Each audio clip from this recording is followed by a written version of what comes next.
Imagine the children born on the very same day, one in a nation of glittering skyscrapers, world-class hospitals, and endless opportunities, and the other in a place where even clean drinking water is a daily struggle.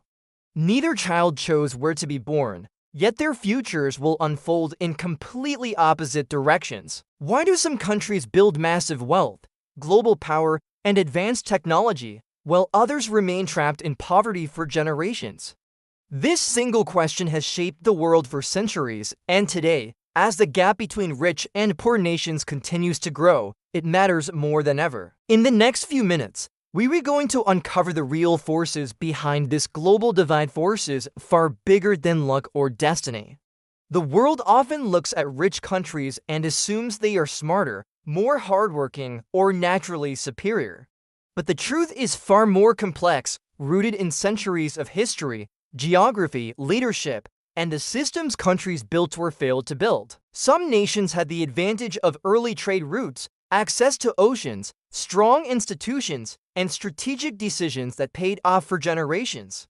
Others were held back by colonization, political instability, resource exploitation, and weak education systems that prevented millions of people from realizing their potential. This video isn't just about comparing wealth. It's about understanding how countries rise, why they fall, and what truly shapes a nation's destiny. By the end, you'll see that becoming rich or remaining poor is rarely about chance. It's about choices, systems, and long-term visions that either lift nations up or keep them forever struggling. Of long-term planning made it difficult to build infrastructure or create opportunities for their people. Even when resources existed like oil, minerals, or fertile land, they were often mismanaged or controlled by a small elite, preventing the wealth from reaching ordinary citizens. Global trade and modern technology have widened the gap even more because rich nations can produce advanced products, while poorer nations remain stuck exporting raw materials. A smartphone designed in a rich country can be sold for hundreds of dollars, while the minerals needed to make it often mined in poorer countries earn just a few dollars in return. This imbalance keeps wealth flowing in one direction, making it incredibly hard for developing nations to catch up. Meanwhile, brain drain when educated individuals leave for better opportunities abroad weakens poor countries further by depriving them of talent. Yet despite these challenges, some countries have transformed themselves by focusing on strong leadership, education reforms, and innovation. Nations like Singapore, South Korea, and the UAE show how strategic planning and long-term vision can turn small, struggling regions into global economic powers.